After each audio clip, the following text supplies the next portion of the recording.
Bonsoir, bonsoir à toutes et à tous. Nous sommes maintenant en direct, normalement, si tout se passe bien. Apparemment, oui, tout est bon. Bienvenue à toutes et à tous pour ce nouveau webinaire Grands Espaces. Merci de votre présence. On est ravis de vous retrouver à nouveau pour ce nouveau webinaire qui aujourd'hui va parler de l'Explorer, qui est notre tout nouveau yacht polaire, donc qui a démarré très récemment et qui est en ce moment d'ailleurs en croisière. On aura l'occasion d'en parler un petit peu. Ce soir, vos intervenants sont Christian Kempf, que vous connaissez sans doute déjà, qui est le fondateur et président de Grands Espaces, et qui lui explore les régions polaires que Grands Espaces arpente depuis plus d'une cinquantaine d'années, pour des raisons scientifiques d'abord, parce qu'il y a organisé et mené des expéditions scientifiques, mais aussi pour le tourisme en fondant Grands Espaces en 98. Il a aussi initié la toute première croisière d'expédition française en Antarctique avec l'aide de Paul-Émile Victor. Et il a aussi été récompensé à de multiples reprises pour ses expéditions polaires scientifiques. Et enfin, il est l'auteur aussi de nombreux livres polaires, et notamment son dernier livre qui est dédié à l'ours polaire. Avec nous aussi ce soir, nous avons Isabelle Brisset, qui est notre directrice de production et qui a particulièrement suivi les travaux et le réaménagement de l'Explorer. Donc, elle va nous raconter un petit peu tout ça. Et enfin, Sarah Galtier, qui est conseillère voyage donc, chez Grands Espaces, mais qui est aussi directrice de croisière à bord de l'Explorer. Enfin, moi-même, Mathieu Ramux, directeur marketing, et qui a pu aussi suivre d'assez près le projet de l'Explorer depuis le tout début. Donc, avant de vous parler un petit peu plus précisément et de vous présenter un peu plus précisément ce bateau et ses programmes, Christian Kem va d'abord vous parler un petit peu de notre philosophie par rapport à ce type de bateau-là. Oui, merci Mathieu et bonjour madame, bonjour monsieur, bonjour chers amis surtout.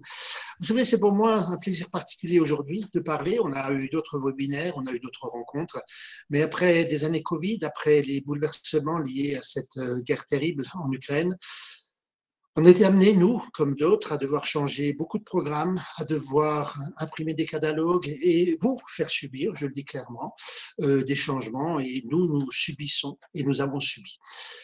Heureusement, Covid, ça va un peu mieux. Nous avons pris la décision de ne plus faire de voyage en Russie pendant un certain nombre d'années, de toute manière. Et là, au moins, c'est clair. En principe, on doit aller dans des pays en paix et on doit aller vers des horizons où il n'y a pas de Covid. Et c'est donc un bonheur, vous l'imaginez, de parler d'un bateau qui est dans la banquise en ce moment, dans le fjord de Smerenburg, là-haut au Spitzberg, un bateau qui a déjà vu de nombreux morses, qui a vu des phoques, des rennes, etc. Et de parler d'avenir et de tous ces voyages que nous préparons ensemble en ce moment. Je veux vous dire aussi que demain, pas demain, pardon, oui, enfin demain, après-demain et le jour suivant à Rouen, mais après-demain en particulier, nous accueillons une soixantaine de personnes à bord de l'Ocean Nova qui fait une escale à Rouen. Et donc, nous entrons enfin après 2 années avec peu d'activité, dans le concret. Alors le concret, qu'est-ce que ça veut dire pour Grands Espaces? Ça veut dire que depuis que nous existons, nous avons toujours fonctionné avec des petits bateaux d'une cinquantaine de personnes, mais le marché a voulu que ces bateaux soient de plus en plus grands, à l'instar de ceux du Ponant qui ont 200 personnes, parfois plus de 250 personnes, à l'instar de ceux du Hurtigruten, qui n'ont de croisière expédition que le nom, hein, ce sont des bateaux de 500 personnes. Bon, je veux dire, ok, d'accord, il vaut mieux être sur un bateau de 500 personnes, on a moins de consommation du fuel par tête, par tête, hein, ça c'est sûr. Mais en termes, imaginez 500 personnes qui vont sur le même site, il y a piétinement. 500 personnes qui vont dans une communauté où il y a 60 habitants ou parfois 10 habitants, comme à Savissivik au Groenland. Ben, on envahit. On ne visite pas, on envahit. Imaginez 500 personnes qui approchent un ours, ça ne va pas. Donc, il est clair que nous autres, naturalistes au départ et protecteurs de la nature dans la philosophie de l'esprit, nous avons été, nous sommes et nous resterons avec des bateaux de petite taille. Et sous cet angle, la taille, je dirais, la plus petite, c'est 12 personnes et l'Explorer et d'autres bateaux. Nous avons auparavant, et vous le savez, pour la plupart d'entre vous, nous avons vendu, comme on dit, le Polaris, le Polarfront, etc. Mais, comment dirais-je, nous n'étions pas maîtres de ces bateaux. Et même si nous avons beaucoup investi, nous restions parfois sur notre faim. Et c'est pour ça que nous avons pris clairement la direction, il y a 2 ans, juste avant le Covid, de dire, allez, on se lance dans une série de restauration de bateaux que nous faisons, nous, du début à la fin, en l'occurrence avec l'aide d'Isabelle Brisset, qui va être la première à intervenir, en disant, on prend un vieux bateau. Pourquoi un vieux? Parce que loin de nous l'idée de construire du neuf, du neuf, du neuf. Toujours des voitures neuves, toujours des maisons neuves. Non, on est dans un monde limité et il va falloir aussi utiliser l'acier déjà là où il existe. En revanche, le confort, les cabines, les aménagements doivent être les plus agréables possibles et répondre aux demandes. Mais la coque, dans toute la mesure du possible, doit être une coque, comme on le faisait autrefois quand il s'agissait d'aller dans la glace et ailleurs. Donc, je vais laisser maintenant Isabelle parler de ce bateau qui est le premier d'une série et qui s'appelle l'Explorer.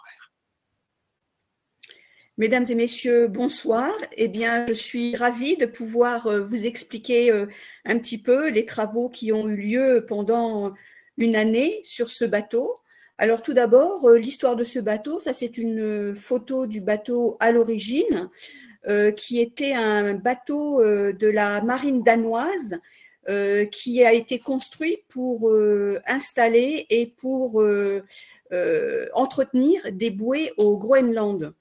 Alors, j'ai eu la joie de partager un peu le travail des pilotes qui ont piloté ce bateau. Qui m'ont expliqué un petit peu l'histoire, qu'ils partaient pour 15 jours, un mois jusqu'au Groenland pour mettre par tous les temps des balises, des bouées en mer au Groenland.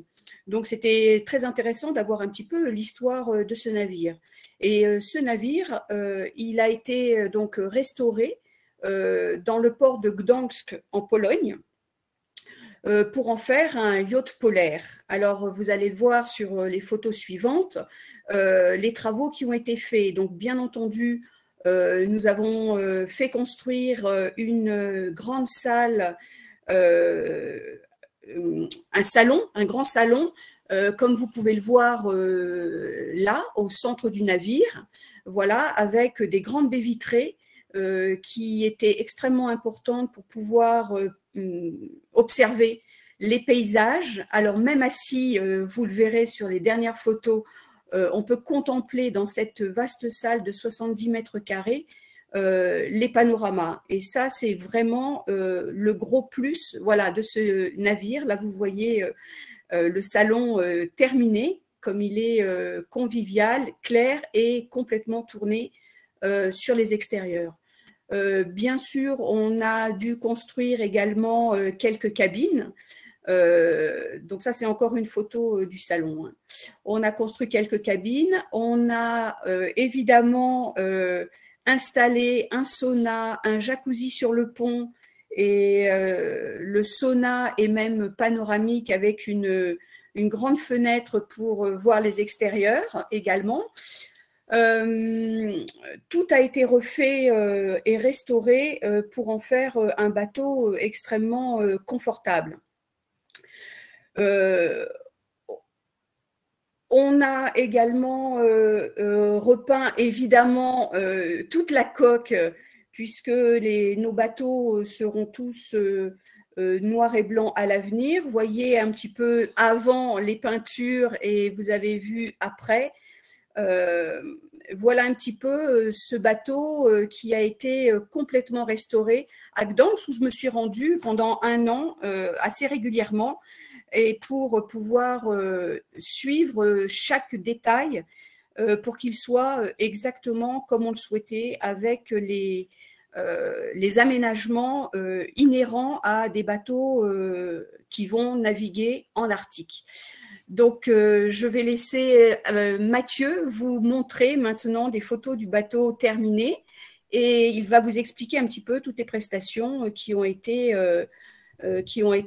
réalisées sur ce navire. Merci Isabelle. Alors en fait, je vais vous faire même visiter le bateau au travers de quelques photos. D'abord, je voulais vous montrer un petit peu le bateau là, dans son environnement. Ici, on est à Tromsø.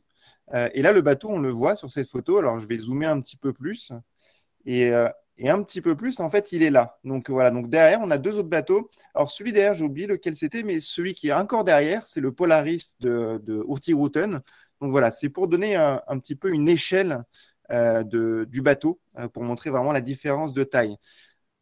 Encore une fois, enfin, chez Grands Espaces, on travaille toujours sur les bateaux de faible capacité et de petite taille, ce qui nous offre une flexibilité et, puis et surtout une manière de découvrir les régions polaires très particulières. Alors, avant de rentrer dans le détail de la visite du bateau, je vais juste vous montrer une petite vidéo du bateau en extérieur.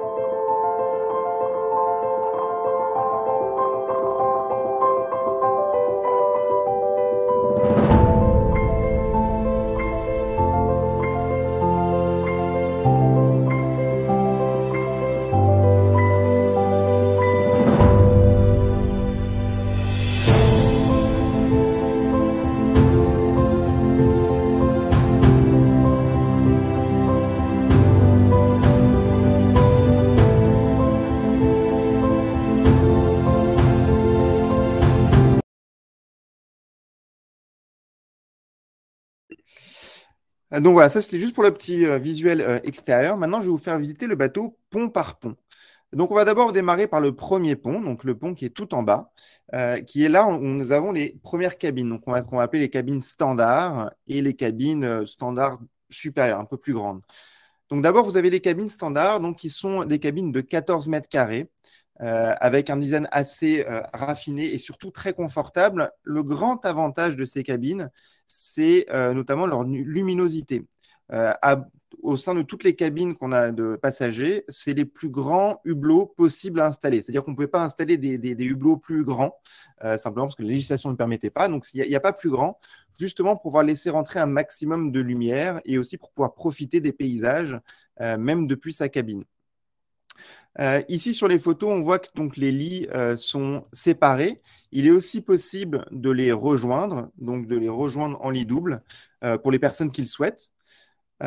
Ensuite, chaque cabine dispose aussi de grands rangements. Donc là, vous le voyez, à l'entrée de la cabine, à droite, vous avez de grands placards qui permettent de mettre ses affaires. Il y a largement la place. Il y a aussi de la place sous les lits pour pouvoir ranger les bagages. Il y a aussi tout un tas de patères pour pouvoir étendre, enfin pour suspendre sa combinaison, ses affaires. Il y a un petit bureau aussi, des endroits pour s'installer. Voilà, l'idée était vraiment de faire des cabines très confortables. Chaque salle de bain aussi est équipée d'un sèche-serviette, d'un chauffage au sol, et elles ont toutes un design un petit peu différent, une décoration un petit peu différente. Et voilà, donc l'idée, c'est que chaque cabine, on puisse se les approprier le temps qu'on est à bord, même si bien sûr, on le sait aussi que sur une croisière expédition et sur ce type de voyage-là, finalement, on passe peu de temps dans les cabines. Mais l'idée, c'était que le temps qu'on passe dans les cabines soit le plus confortable possible. L'un des grands avantages de ce navire, surtout pour un petit navire, c'est son silence. C'est un bateau qui est extrêmement silencieux. Il a très peu de vibrations, on n'entend pas le bruit du moteur, et ça, c'est quelque chose d'assez incroyable. Pour celles et ceux qui ont déjà navigué sur des bateaux de faible capacité, souvent on entend un petit peu de vibrations ou de son du bateau, tout simplement. Là, c'est vraiment un bateau qui est excessivement silencieux. Ensuite, toujours au même pont, on a les cabines doubles supérieures, donc qui sont un peu plus grandes, puisqu'elles font 17 mètres carrés. Donc, c'est toujours pareil, on va proposer le même style de confort avec plus de rangement dans ces cabines-là, étant donné que là, vous avez 3 grands placards. Toujours pareil, vous pouvez ranger vos bagages sous les lits. Un petit espace pour s'asseoir aussi, le petit bureau. Il faut savoir que toutes nos cabines aussi sont équipées de prises, bien sûr, pour brancher vos matériaux, mais aussi de ports USB. Donc, toujours pratique pour pouvoir recharger ses appareils photo, téléphone, tablette, etc. Encore une fois, on a essayé de vraiment aménager le bateau et les cabines de manière à ce que voilà, on se sent très vite à la maison ou très vite très bien dans la cabine et pour pouvoir vraiment profiter au maximum de son expédition. Toujours pareil, donc les salles de bain sont équipées toutes de la même manière, à la seule différence, voilà, un petit peu plus d'espace pour celle-ci et un design un petit peu différent. Ensuite, on va monter d'un pont pour arriver au niveau du salon. Donc, le salon qu'on vous a montré tout à l'heure, qui est disposé donc sur la coque. Donc là, on voit ici, donc on a monté d'un étage. Là où vous avez les hublots, on est juste au-dessus, au niveau donc du salon. Donc, ce salon dans lequel on rentre par le côté. Et voilà, donc là, vous avez la vue sur tout le salon. Ce salon, il est découpé en 3 principaux espaces. Vous avez l'espace salon que vous voyez ici, mais vous avez aussi un espace, on va dire, un petit peu d'échange privilégié, qui peut être aussi, alors, qui peut être l'espace d'échange avec vos guides, où vous allez aussi regarder vos photos pendant au retour d'une sortie, avec aussi un petit espace idéal pour pouvoir s'installer avec un petit bouquin ou juste avec son ordinateur pour regarder ses photos. Et puis, comme disait Isabelle tout à l'heure, tout a été pensé dans ce salon pour que, où que vous soyez, vous ayez vraiment toujours une vue très ouverte vers l'extérieur. Vous avez 19 sabords gigantesques pour vraiment pouvoir observer et profiter des paysages qui sont dehors. Donc là, voilà, vous avez un deuxième espace, du coup, qui est l'espace vraiment salon, on va dire, et qui sera aussi le lieu des conférences. Donc, c'est ici que vous serez installé pour profiter des conférences de nos guides qui vous parleront de la faune, de l'histoire, de la nature qui nous entoure. Donc voilà un autre point de vue ici depuis la table. Tout au fond, vous avez l'espace de restauration où vous serez servi matin, midi et soir. Et Sarah vous en parlera un petit peu plus tout à l'heure. Et ce qui est particulièrement agréable, c'est que même quand on est à table, on a toujours une vue extrêmement ouverte sur l'extérieur. Et voilà, donc c'est vraiment, enfin, ce salon, quand on rentre, quand on met le pied dedans, on est tout de suite impressionné par l'ouverture et avec, en plus, en Arctique, en été, avec le jour permanent. Ça va être très dur de le quitter le soir, je pense, parce que justement, on va vouloir passer beaucoup de temps pour regarder le spectacle qui nous entoure. On va monter au pont supérieur, qui est le pont des Suites. Donc voilà, donc là, vous êtes dans le couloir des ponts Suites. Et là, vous avez donc 2 grandes suites, des grandes suites qui font 17 mètres carrés, qui pour le coup ont des lits doubles. Ces lits doubles sont dotés d'un coffre, donc on va pouvoir le soulever de la même manière pour pouvoir ranger les bagages. Pourquoi j'insiste sur les bagages? Parce qu'en fait, c'est toujours un petit peu un problème. On est sur des cabines, on est dans les espaces qui sont assez restreints malgré tout. Les bagages prennent beaucoup de place quand on a les affaires divers. Donc là, voilà, c'est pour ça qu'on a travaillé justement pour pouvoir avoir ces lits soit très hauts ou ici avec un coffre pour pouvoir ranger les bagages une fois qu'ils sont vides et donc gagner de l'espace et du confort dans la cabine. Ici, vous avez du coup un petit bureau aussi avec une grande fenêtre et une porte-fenêtre. L'avantage de cette porte-fenêtre, c'est que vous pouvez sortir et vous avez un espace semi-privatif, étant donné que c'est un point où on peut aller, mais où personne ne passe en réalité. Et du coup, donc, vous pouvez profiter aussi d'une très grande luminosité. Ici, je vais vous passer une photo voilà, avec du beau soleil. Voilà, la cabine prend des couleurs et toute la luminosité. Donc, c'est vraiment une cabine extrêmement agréable avec justement sa grande fenêtre et sa porte vitrée. Pareil, vous avez toujours de grands rangements aussi dans toutes ces cabines-là. Et voilà, donc vous pouvez aller vous balader sur les côtés, ce qui est quand même très agréable, et notamment au Svalbard, encore une fois, en profitant du jour permanent. Voilà, ça va être quelque chose de particulièrement agréable. Toujours pareil, les salles de bain sont toujours particulièrement confortables, avec, encore une fois, alors celles-ci, elles sont un petit peu plus grandes aussi, et avec un design toujours unique entre chaque cabine. Ensuite, vous avez les suites individuelles qui sont au nombre de 2 à bord, donc toujours sur le même pont, qui ont un design, en fait, on a voulu garder un design un petit peu des officiers, c'était les cabines des officiers de l'Explorer auparavant. Donc, on a voulu garder un petit peu ça en les réaménageant un petit peu, en leur donnant un petit coup de neuf aussi. Et donc, vous avez une cabine aussi qui a beaucoup de rangements et qui est particulièrement agréable, notamment avec sa grande fenêtre aussi et qui laisse rentrer beaucoup de lumière. Donc pareil, à ces niveaux-là aussi, on est assez élevé sur le bateau et c'est particulièrement silencieux et agréable aussi quand on est à bord. Toujours sur ce pont, c'est sur ce pont qu'on va retrouver le jacuzzi et le sauna. Donc le sauna qui a aussi une grande vue panoramique qui est assez agréable étant donné qu'on peut être au chaud et en même temps profiter des paysages polaires qui nous entourent. Alors, pour vous situer un petit peu sur le bateau, on est au niveau… Alors, je vais vous montrer une autre photo. Juste pour vous donner une différence du avant-après. Cette photo-ci, voilà, on est au niveau du sauna. Donc, voilà, vous pouvez voir un petit peu les travaux qui ont été faits aussi pour en arriver là. Euh, Ok. Ensuite, on va monter d'un pont supérieur pour arriver à la passerelle. Et comme tous nos bateaux et sur nos expéditions polaires, on a une politique de passerelle ouverte. Donc, bien entendu, toujours aussi en fonction de les autorisations du capitaine, en fonction de si on est dans des moments de manœuvre ou des moments compliqués. Mais sinon, on est dans les politiques de passerelle ouverte.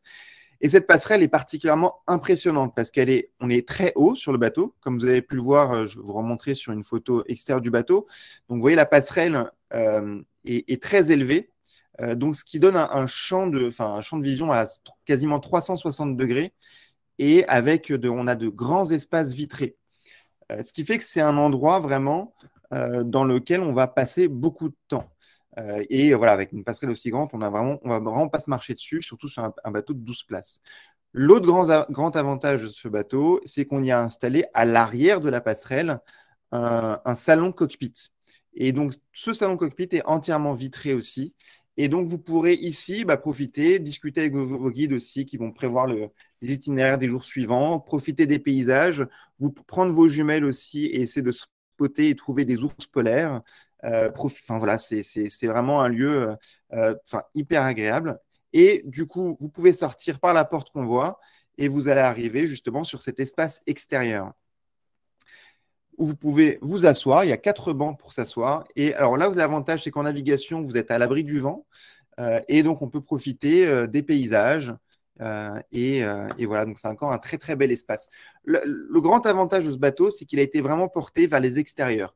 Tout est fait pour pouvoir profiter des paysages qui nous entourent, profiter de l'expédition, de l'exploration, pouvoir tourner autour du bateau pendant qu'il navigue ou pendant qu'il est à l'arrêt, parce que quand il y a une baleine, par exemple, qui tourne autour du bateau, elle va passer à droite, à gauche, devant, derrière. Là, l'avantage, c'est que justement, on peut circuler autour du bateau très facilement et en toute sécurité. Pourquoi je précise en toute sécurité aussi? Parce que vous remarquez que sur le sol, il y a ce revêtement un petit peu gris, qui sont en fait des calbotis dans un matériau un peu métallique avec un peu sablonneux, qui est antidérapant. L'avantage de ce sol antidérapant, c'est que quelles que soient les conditions, c'est extrêmement sécurisant parce que vous ne dérapez pas, que ce soit qu'il y ait de la neige, qu'il y ait du verglas, de la glace, etc. Ça ne glisse pas et c'est quelque chose de très sécurisant et donc ça permet aussi de marcher de manière très confortable et sécurisée encore une fois tout autour du bateau. Dernier petit espace extérieur du bateau qui est ici l'arrière, qui est un grand espace, qui est aussi le lieu, l'espace pour les fumeurs. Donc voilà, je vous ai fait un tour complet du bateau, intérieur et extérieur.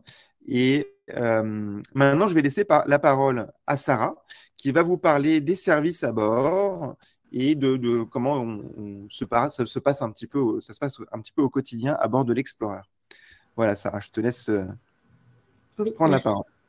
Bonsoir à tous, je reconnais quelques noms dans la liste des participants. Donc, c'est la première fois que je participe à un webinaire et j'ai été déjà par 2 fois à bord de l'Explorer, donc je vais essayer de vous en parler le plus clairement possible. Pour commencer et pour répondre à une des questions qui est posée sur le chat, l'équipage est composé de 8 personnes.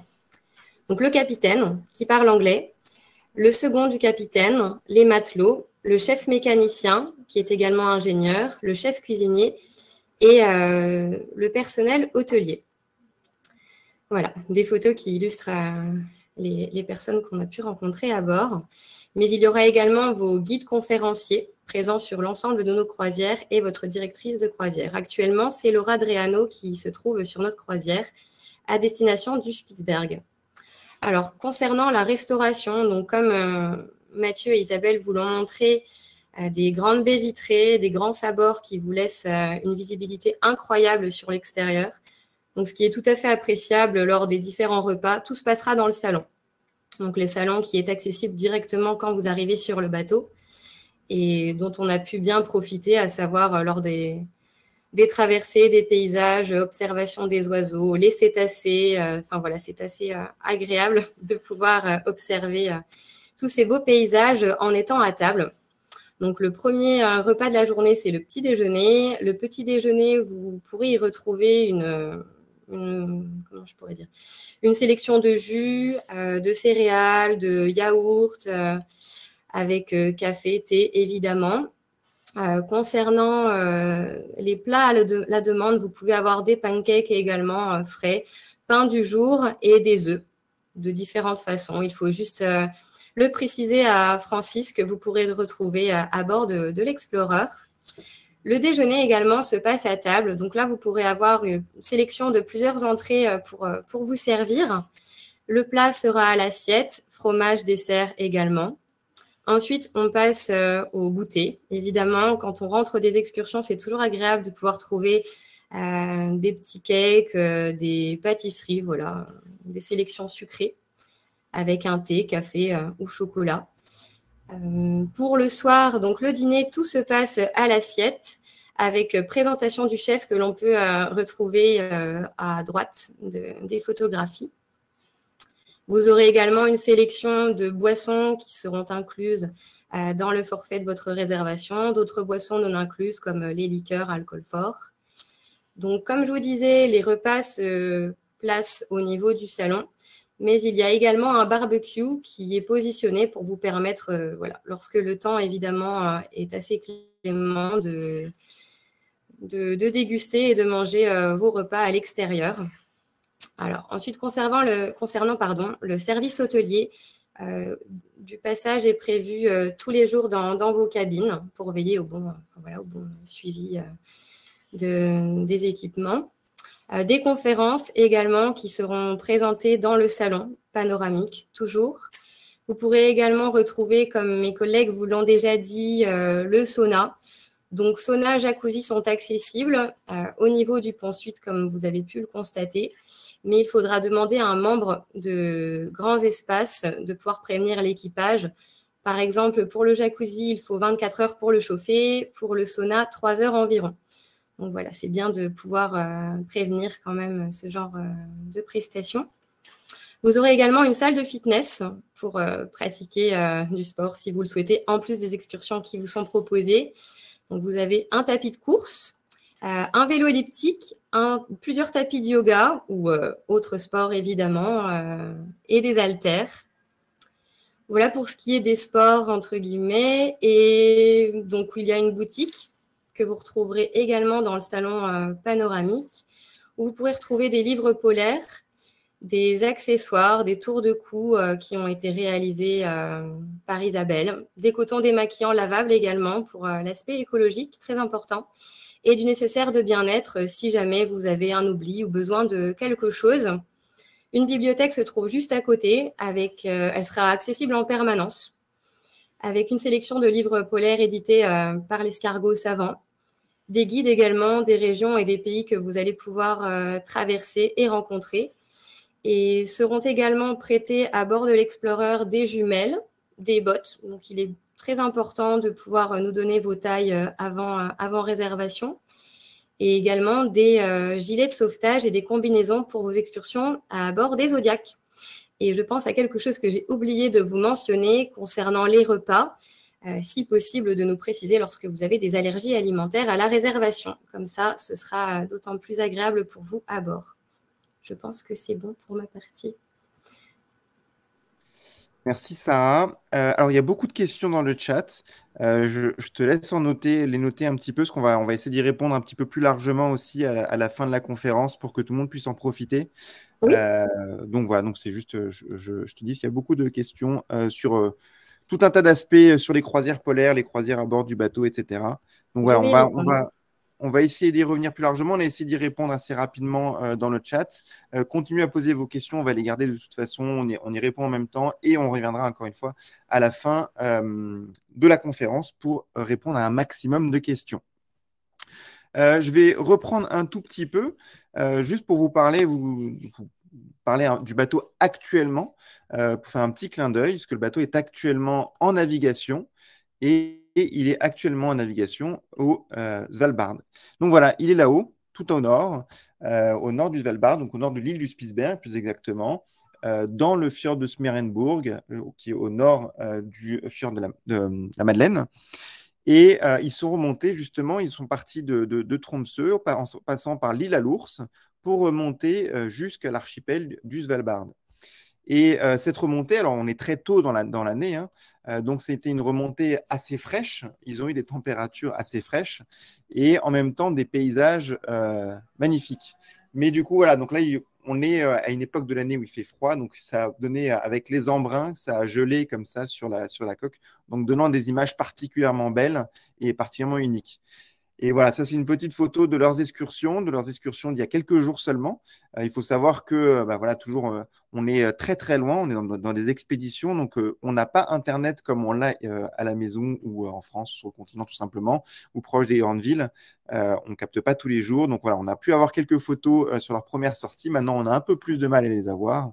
Mais voilà, à bord, on a un photographe cinéaste qui est assez connu, qui s'appelle Florian Ledoux, qui est aussi pilote de drone, et c'est lui qui nous a fourni ces photos aujourd'hui de l'Explorer, donc voilà, qui est actuellement aux abat. Maintenant, je vais relaisser la parole à Sarah, qui va vous présenter justement les programmes. Alors, il y a des questions qui ont été posées dessus, donc justement les programmes de l'Explorer sur les quelques places qui nous restent en 2022, et puis aussi sur nos programmes 2023. Voilà. Sarah, je te laisse reprendre. Oui. Tu veux que je lance ta présentation? Alors,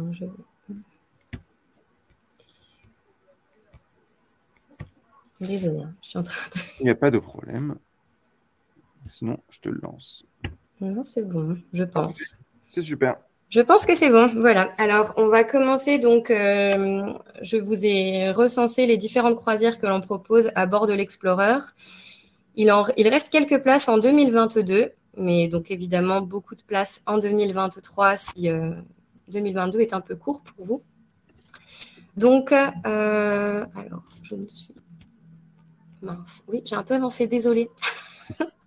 Donc, on commence avec le Groenland, le parc national du nord-est du Groenland. Donc, c'est la croisière qui vous permet d'aller vers le plus grand parc national du monde, l'itinéraire le plus au nord, où vous pourrez observer des ours, des morses, des baleines. C'est le lieu également des icebergs tabulaires, des fleuves glaciaires. Vous pourrez également observer et rencontrer des bœufs musqués. Alors, pour 2022, on aura encore de la dispo du 20 au 31 août, donc des itinéraires de 12 jours. Du 31 août au 11 septembre, 12 jours également.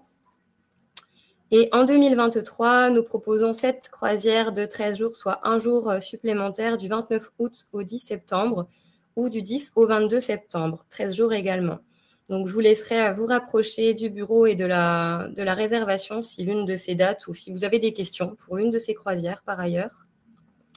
Une sélection de photos également du nord-est et vous pouvez constater l'itinéraire juste au-dessus.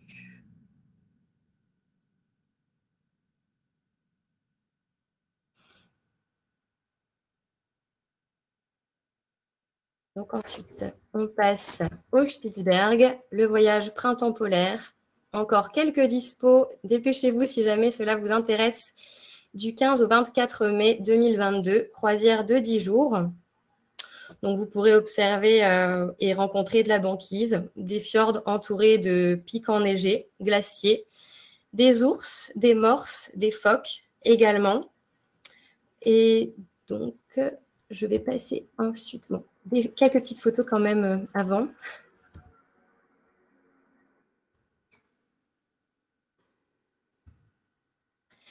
On passe à Découverte Arctique en 2023, du 20 au 27 juin, un itinéraire de 8 jours. Alors, donc celui-ci, vous pourrez également retrouver des pics enneigés, des pics englacés, de la banquise, ours, morses, baleines, phoques, rennes, renards polaires. Et donc, ce sera également la place au résumé de l'histoire polaire, donc l'histoire des baleiniers, des trappeurs, des aventuriers. Ensuite, on passe au voyage Spitzberg et Svalbard. Des disponibilités encore quelques-unes en 2022, du 20 au 29 juillet. Une croisière de 10 jours. Donc, vous pouvez également retrouver tout l'itinéraire. Et en 2023, du 27 juin au 7 juillet, 11 jours. Du 7 au 17 juillet, 11 jours également. Et du 17 au 27 juillet. Donc, n'hésitez pas, encore une fois, à nous contacter si jamais vous avez des questions ou besoin de plus de détails sur les itinéraires ou le contenu de ces croisières. Donc, celle-ci, Ensuite, on passe au Cap Nord et à l'Est avec 2 dates en 2022 de 12 jours et également 3 dates en 2023 de 12 jours. Celle-ci, je l'ai faite l'été dernier. C'était incroyable. Donc, on a vu des ours, des baleines. C'était juste magnifique. On a eu un temps radieux, qui plus est. Et donc, je vous souhaite un temps équivalent si jamais cette croisière vous intéresse. Donc, celle-ci, on est vraiment dans la terre du Nord-Est où on pourra observer de la banquise, des calottes glaciaires, les glaciers, les icebergs, banquises et, si on le peut, également accéder à l'île Blanche. C'est toujours un objectif, mais on ne le garantit pas. Tout dépend de l'englacement et de la période à laquelle on s'y rend. Donc, quelques photos.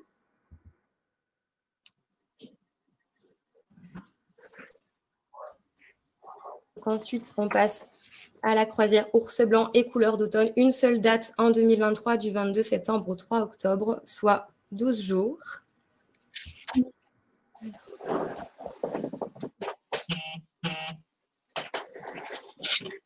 Et on finit par la Norvège. Donc, toute la saison est passée pour ce qui concerne 2022, mais on a donc les dispos en 2023, du 12 au 18 octobre, du 18 au 24 octobre. Donc, celle-ci vous permettra d'observer les paysages les plus réputés du pays. Aller à la rencontre d'Alesund, Bergen, donc qui sont des villes historiques de Norvège. Et vous pourrez également observer donc, les falaises, les cascades, les fjords typiques de ces endroits. Donc, je vous laisse quelques petites photos pour rêver un petit peu en attendant. Ensuite, on passe à la croisière Tromsø, capitale des aurores boréales, île Lofoten et Baleine. 2 dates spécifiquement qui vont au Nordland. Je l'ai précisé dans ce que vous pourrez retrouver en bas à droite du PowerPoint. Donc, plusieurs dates de 8 jours et également de 9 jours pour ce qui concerne le Nordland.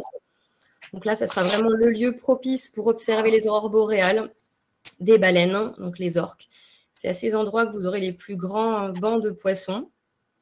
Et puis bon, après, voilà, les sommets incroyables des Lofoten, des Alpes de Lingen. On y est allé il y a quelques semaines. Donc, on a pu profiter de ces paysages assez fous. C'était incroyable. Et donc, pour les 2 dates que vous voyez du 11 au 19 février et du 26 février au 6 mars, Nordland, qui est une région de la Norvège, pour ces 2 dates spécifiquement. Donc, quelques paysages encore. Ensuite, on passe sur la Laponie et la route du Cap Nord. 3 dates de disponibles en 2023 à bord de l'Explorer de 9 jours. On passe. Donc là, également, observation d'aurore boréale, de baleines. Vous pourrez aller à la rencontre de Tromsø, d'Alta, d'Hammerfest. Visite également du Cap Nord, qui se trouve donc sur la carte. Ses musées, ses falaises. Et donc la mer de Barents, évidemment, qui est riche de ses bancs de poissons et des cétacés. Puis, on finit par la croisière du Cap Nord au Spitzberg, île à l'ours et banquise du Spitzberg, avec l'itinéraire ainsi que la date en 2023 de 12 jours, du 30 mars au 10 avril. C'est là qu'on pourra observer les dernières aurores, donc l'île à l'ours, ses colonies d'oiseaux, l'observation de ses cétacés également, et donc la banquise avec ses phoques et les ours polaires. Voilà, c'était tout pour mes explications et n'hésitez pas si vous avez des questions, j'y répondrai sur le chat. Merci Sarah. Merci. De rien. Présentation. Et du coup, je vais laisser la parole à Christian qui va Oui. conclure notre intervention ce soir et après on enchaînera du coup avec les questions supplémentaires. Merci Mathieu, surtout les questions, parce que je vois défiler des chats, des questions passionnantes. J'ai envie de répondre à toutes, mais je crois que tu en feras un résumé. On essaiera de répondre le plus longtemps possible. Et pour moi, pour le moment, laisser le plus de temps possible aux questions. Mais pour conclure cette présentation, d'abord, merci, chers amis, merci, chers collaborateurs, pour cette présentation. Et vous savez, on ne peut parler d'avenir que si on parle de passé, si on parle de racines. Nos racines, c'est clair. Depuis 50 ans, je suis de ceux qui travaillent et qui militent pour la protection de la nature. Et je prendrai cette expression d'ailleurs qui vient des Inuits.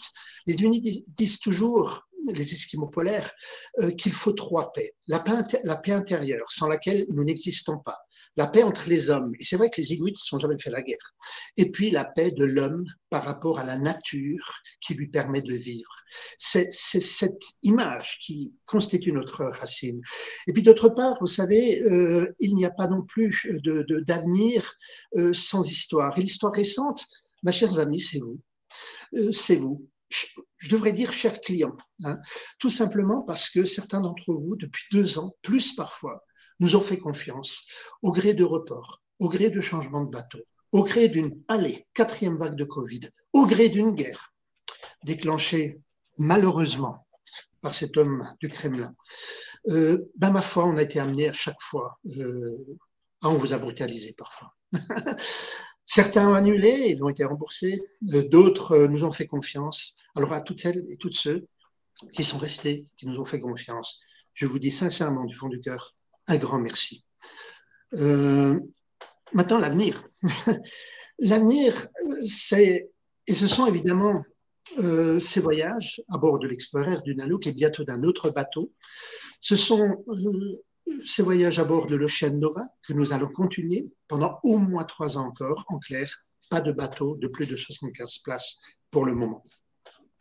Ensuite, l'avenir, c'est aussi, et ce sont aussi ces bateaux de 12 places et l'Ocean Nova que vous allez voir dans un catalogue qui a été envoyé hier. Il est déjà disponible sur le web, évidemment sur notre site, grand pluriel-espace.com, mais vous l'aurez en version papier. Alors évidemment, la poste n'est jamais extrêmement rapide pour les envois de brochures, mais vous l'aurez dans les 10 jours, dans les 15 jours.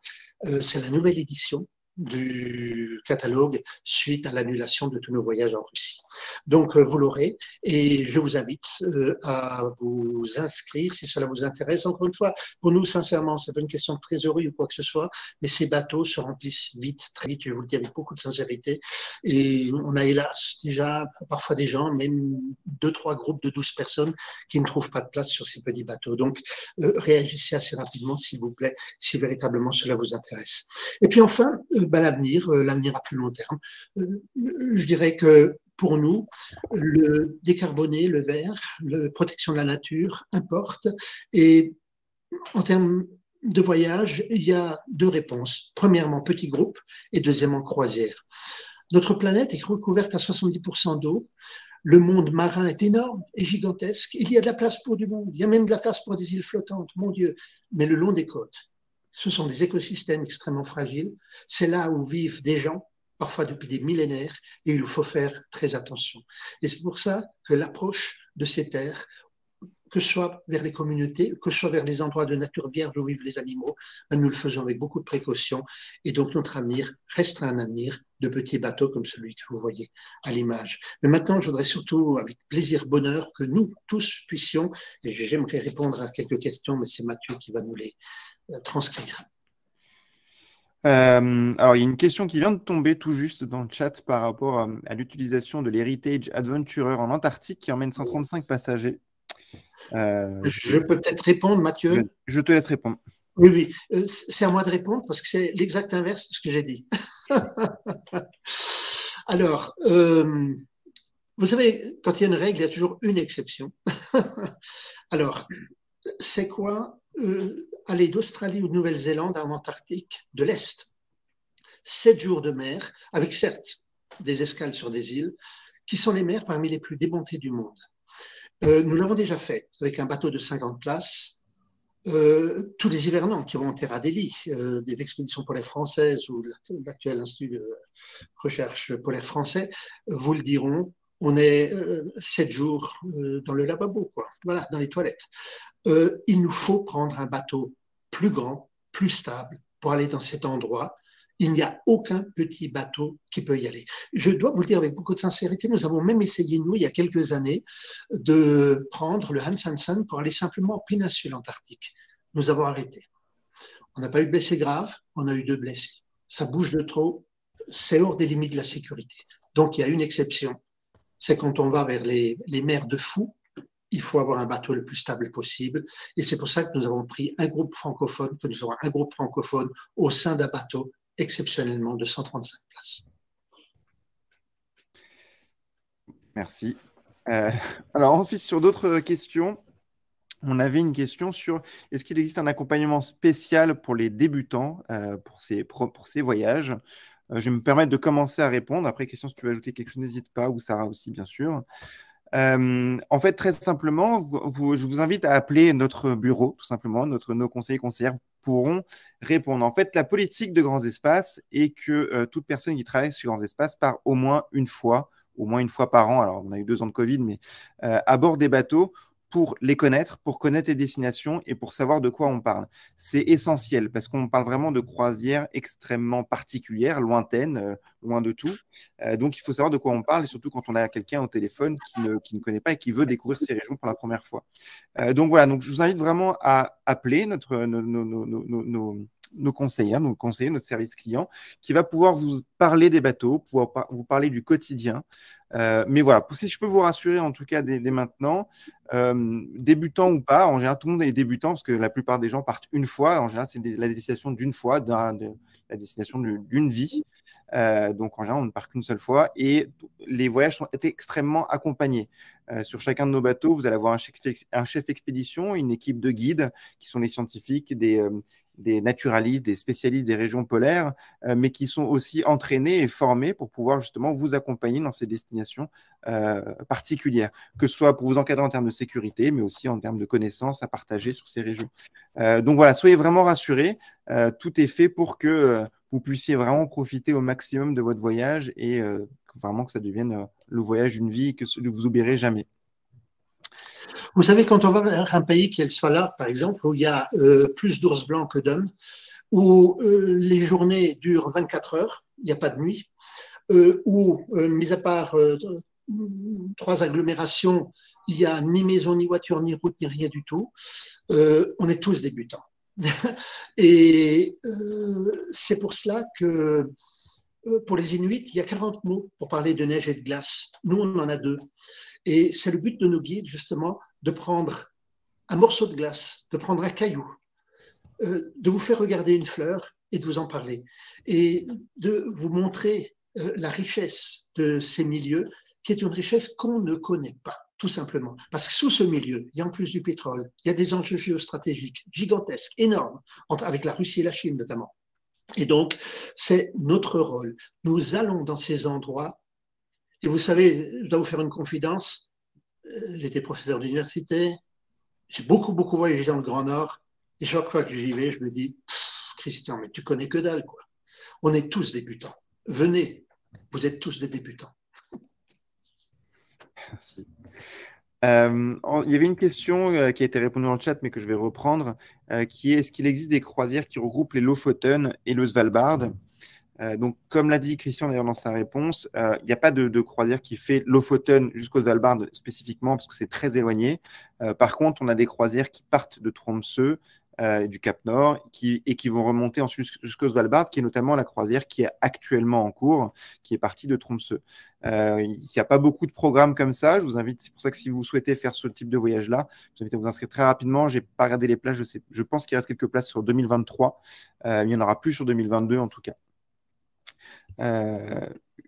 Une question rapide alors que je viens de voir sur le chat qui est sur les stabilisateurs. Est-ce qu'il y a des stabilisateurs à bord de l'Explorer? Alors ça, je peux répondre. Non. Les bateaux qui se vendent d'avoir des stabilisateurs, c'est extrêmement bien. Commercialement, ça passe bien. Hein. Mais c'est nul dans la glace. Un stabilisateur dans la glace, vous oubliez complètement. Et pour les grandes traversées marines, nous n'avons pas besoin de cela dans la mesure où, et là je prends le meilleur exemple, le voyage qui a eu lieu, nous avons la fenêtre, nous prenons les fenêtres où nous pouvons traverser quand la mer est bonne. Nous n'avons pas de rush pour aller ici ou là, et une fois qu'on est au Groenland, qu'on est au Spitzberg, etc., non. Alors, c'est bien les stabilisateurs, mais ce n'est pas bon pour la glace qui est l'univers de nos bateaux. En revanche, il est clair qu'il y a des systèmes de stabilisation. Alors, on n'en parle pas, on ne fait pas de grande publicité, mais si vous voulez, il y a des systèmes de stabilisation qui sont des volumes d'eau, en fait, qui se déplacent d'un côté et de l'autre et de l'avant à l'arrière du bateau. Le bateau est très stable. Ce n'est pas une savate de 31 mètres qui se promène dans les fjords, hein, pas du tout. Non. C'est un bateau qui a été taillé depuis le début pour affronter des grosses mers. Et pourquoi a-t-il deux propulseurs à l'avant, deux propulseurs à l'arrière? C'est parce qu'il devait, malgré des grosses mers potentielles, pouvoir travailler toute l'année durant à mettre des bouées à la seconde près, la seconde en termes de longitude, latitude, hein, c'est-à-dire au mètre près, ou à moins que le mètre près, à un endroit donné, et à rester stable et à permettre aux scientifiques de travailler. J'avoue que j'ai moi-même été étonné par la stabilité et puis surtout le silence du bateau. Hein. Merci Christian pour cette réponse. Ensuite, et alors, il y a une question alors que je vais répondre assez rapidement. Est-ce qu'on peut aider lors des différentes manœuvres? Alors, bien entendu, non, c'est pas possible pour les simples bonnes raisons qu'on est sur un bateau, enfin un gros bateau. Et donc, il y a les marins qui sont à bord pour le faire. Donc, voilà, on n'est pas sur un bateau de plaisance. Donc, voilà, on est vraiment sur un bateau de croisière professionnel. Donc, du coup, on ne peut pas aider au moment des manœuvres. Au contraire, on s'écarte au moment des manœuvres pour laisser les marins pouvoir travailler. Est-ce le territoire des baleines bleues, donc la question a été posée tout à l'heure par rapport au Svalbard. Christian, est-ce que tu veux répondre? Moi, j'ai commencé à répondre tout à l'heure, mais… Avec plaisir. La question, c'est laquelle? Sur les baleines bleues, sur le territoire? Est-ce qu'il y en a? Oui, au Svalbard. Est-ce qu'on peut voir des baleines bleues au Oui, Svalbard? oui. Alors écoutez, c'est un bonheur de dire oui avec un O majuscule. En 1973, 75, 78, je suis allé au Spitzberg et notre but était le recensement des colonies d'oiseaux. On faisait ça avec l'Institut polaire norvégien, avec divers organismes internationaux, dans le cadre de nos expéditions. On était tout le temps sur l'eau, avec nos zodiacs, tout le temps. On n'a jamais vu de baleine. Et maintenant, on y va. Et on peut vous garantir des baleines. Mais quel bonheur. Alors, il y a plusieurs espèces de baleines. Évidemment, il y a les baleines blanches chez Rassara, évidemment, je le sais. Il y a les baleines, il y a les rorquals communs, il y a les baleines à bosse. Les baleines bleues restent rares, mais elles sont là. On voit plus d'ours que de baleines bleues. Je ne peux pas garantir les baleines bleues, mais j'ose dire qu'on en voit une par voyage. Hein. Au Spitzberg, j'entends. Tout simplement parce que les eaux sont très, très riches en plancton et on en voit souvent, quoi. Enfin, moi j'ai l'impression d'en voir souvent, mais j'y vais régulièrement. Les baleines bleues reprennent. Et alors, pour les spécialistes qui peuvent être là lors du webinaire, sachez en plus que la baleine franche revient aussi. C'était une baleine qui a complètement été exterminée quasiment par les baleiniers, et maintenant on en voit. C'est vraiment un message formidable d'espoir, parce que cela montre que quand on prend des mesures de protection de l'environnement, en l'occurrence l'interdiction de la chasse aux baleines, ou la restriction du moins, la nature peut revenir. Donc vraiment, je parle avec enthousiasme de ces observations de baleines. Les baleines au Spitzberg, c'est régulier maintenant. Et la baleine bleue, régulière. Mais on ne peut pas la garantir sur facture, évidemment. Merci Christian pour la réponse. Il y avait une question importante qui est revenue à plusieurs reprises, qui est sur la sécurité médicale sur le bateau. Étant donné qu'on est loin de tout, comment ça se passe s'il y a besoin d'une évacuation, comment ça se passe à bord? Oui, pardon, je souris, je ne devrais pas avoir le droit de sourire quand on parle de choses aussi graves. Il faut faire attention à ne pas tomber, hein, voilà. Non, je veux dire, sécurité, c'est avant tout prévention. C'est pour ça qu'il y a des briefings qui sont faits sur divers thèmes, mais aussi sécurité à bord du bateau. Alors, sur un bateau de 12 places, sachez comment cela se passe, il y a deux éléments. Il y a le commandant et le second qui sont formés à intervenir à distance pour faire en sorte qu'un blessé grave puisse être conditionné. Deuxième chose, évidemment, nous sommes dans les zones de secours immédiat du Svalbard ou du Groenland.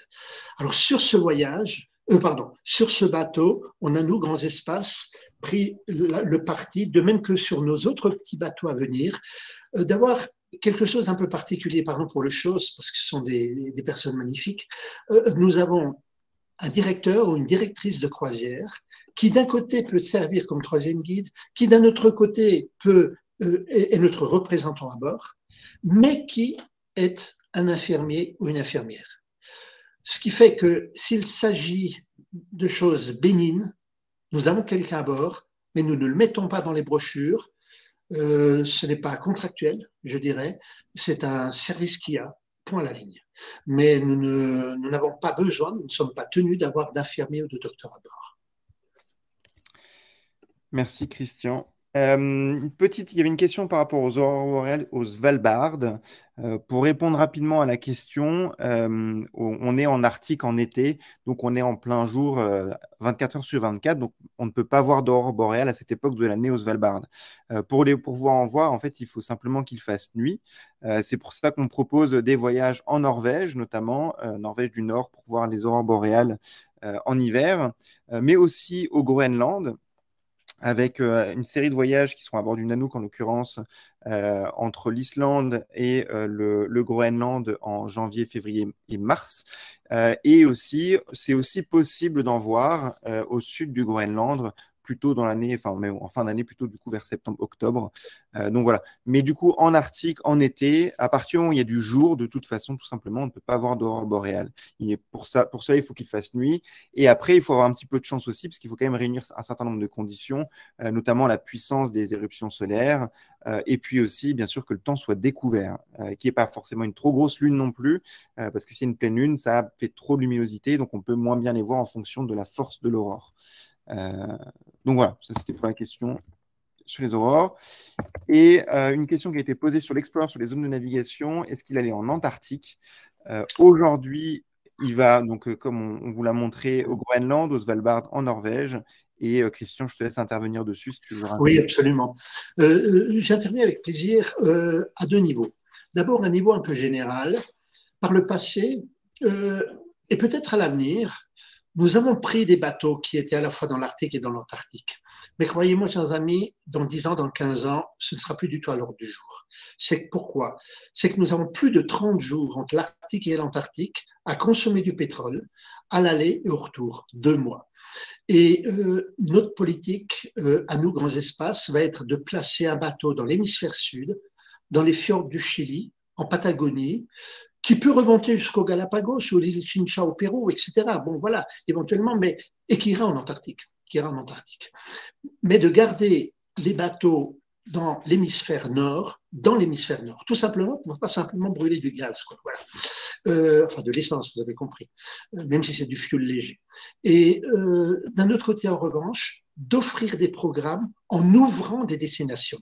Vous savez, à grands espaces, moi-même, avec mon âge, hélas, mais mes collaborateurs aussi, je pense en particulier à Marie Pelé, qui est jeune, vraiment jeune sous cet angle, et qui est ma numéro 2 sur le plan technique, en termes polaires, on connaît très bien ces régions, mieux que les autres. Et c'est pour ça que nous savons ouvrir des destinations même en hiver. Vous allez voir prochainement, dans le catalogue qui va vous être envoyé, un nouveau voyage qui part d'Islande avec ses volcans et qui va nous emmener ensuite en hiver, enfin au printemps, disons, en janvier, février, mars, vers les glaces du Groenland, avec ses très grands icebergs, avec cette banquise, avec ensuite un retour sur les fjords islandais pour retourner vers les volcans, vers les cascades gelées, etc. Bref, un voyage extraordinaire. Personne ne le fait pour le moment. Nous sommes les premiers à le faire. Depuis longtemps, nous sommes des pionniers. Nous continuerons à être des pionniers, tout simplement. On peut se le permettre, car ces lieux, on les connaît, faites-nous confiance. Merci Christian. Alors du coup, il n'y a plus trop de questions, donc on va pouvoir terminer peut-être par une ou deux petites questions. Une question, je pense, qui va plutôt être dirigée, Christian. Est-ce que tu as de la littérature pour se plonger un petit peu dans les mondes polaires? Alors bien sûr, il y a tes livres qu'on conseille vivement, donc sur l'os polaire, les icebergs, la banquise, etc. Ouais. Mais voilà, est-ce que tu as peut-être une littérature, un livre particulièrement en tête pour quelqu'un qui souhaiterait un peu se mettre… Oh là là, cette question me dégoûte. Sans jeu de mots, parce qu'il y a tellement de livres qui s'écrivent. Je suis navré, je ne peux pas répondre. Moi, j'ai un livre que j'adore qui est Rêves arctiques de Barry Lopez, mais c'est plus un roman presque qu'autre chose. Il y a au Groenland les nouvelles de Jörn Riel, mais ça, c'est de la littérature. Dès que Eric Orsena va quelque part, il ramène des livres fabuleux, mais comme Tesson d'ailleurs, quand il revient du Tibet avec Munier. Mais non, je suis navré, je ne peux pas répondre. Il y a trop de livres. J'ai envie de dire, tapez le titre.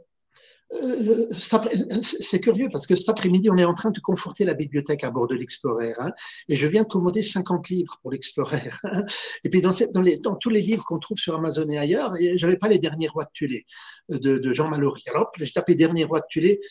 il y a eu 11 livres différents sur les derniers rois de Tulé de Jean Mallory. Vous voyez, heureusement, on a maintenant le web et tapez votre idée et puis vous trouverez. Navré, c'est une question trop générale. En revanche, sachez que dans les dossiers qu'on envoie, dans les dossiers de voyage qu'on envoie, on envoie comment dirais-je, c'est pas un lien web, mais un lien, enfin une piste vers de la littérature, quoi. Voilà. En fonction des régions. Parce que l'Arctique, encore une fois, c'est 24 millions de kilomètres carrés, ce sont 5 pays souverains. Mon Dieu, il y en a des livres, il y en a des livres. Il y a des livres qui ont été écrits, je pense à Valérie Donnet, enfin, au 18-19e siècle, il y en a d'autres qui sont plus récents, sur la géopolitique, sur le réchauffement du climat. Il y a beaucoup de livres. Non, bien sûr. À titre personnel, moi, je suis passionné par l'histoire polaire et l'histoire polaire arctique notamment. Et il y a tout un tas de bouquins aussi dessus, et notamment celle de l'expédition de Matthew Hansen qui a accompagné Robert Peary. Je vous le conseille vivement. Donc voilà, donc là-dessus, on n'a plus trop de questions. En tout cas, si vous avez encore des questions, je vous invite à vraiment nous contacter par téléphone, par email. Vous avez toutes les informations sur nos brochures et sur notre site internet. Vous pouvez aussi télécharger la brochure ou la consulter en ligne depuis notre site internet. Vous avez les informations pour nous contacter par téléphone et par email. N'hésitez surtout pas, comme je vous l'ai dit, nos équipes sont là pour vous répondre et tout le monde est parti, il connaît ces régions polaires, connaît le bateau et connaît la manière dont fonctionne chaque expédition polaire. Donc voilà, donc nous on a vraiment hâte de pouvoir reprendre un petit peu une vie normale, si on peut le dire, reprendre nos activités et vous emmener rêver dans ces destinations qui nous passionnent et qu'on aime tant après 2 ans de difficultés, de galères, de reports et d'annulations. Maintenant voilà, on va enfin pouvoir repartir vers ces horizons polaires qu'on apprécie, qu'on veut vraiment vous partager. Merci à toutes et à tous de votre présence ce soir. Et à très bientôt pour un nouveau webinaire sur d'autres thématiques, nature, voyage et destination. À très bientôt. Au revoir. Au revoir. Et toute petite chose que j'ai oublié, le webinaire sera disponible en replay. Vous allez recevoir à la fin de ce webinaire, quand il sera terminé, un email avec un lien pour pouvoir le consulter et le voir en replay. Très bonne soirée à toutes et à tous. Au revoir. Bonne soirée.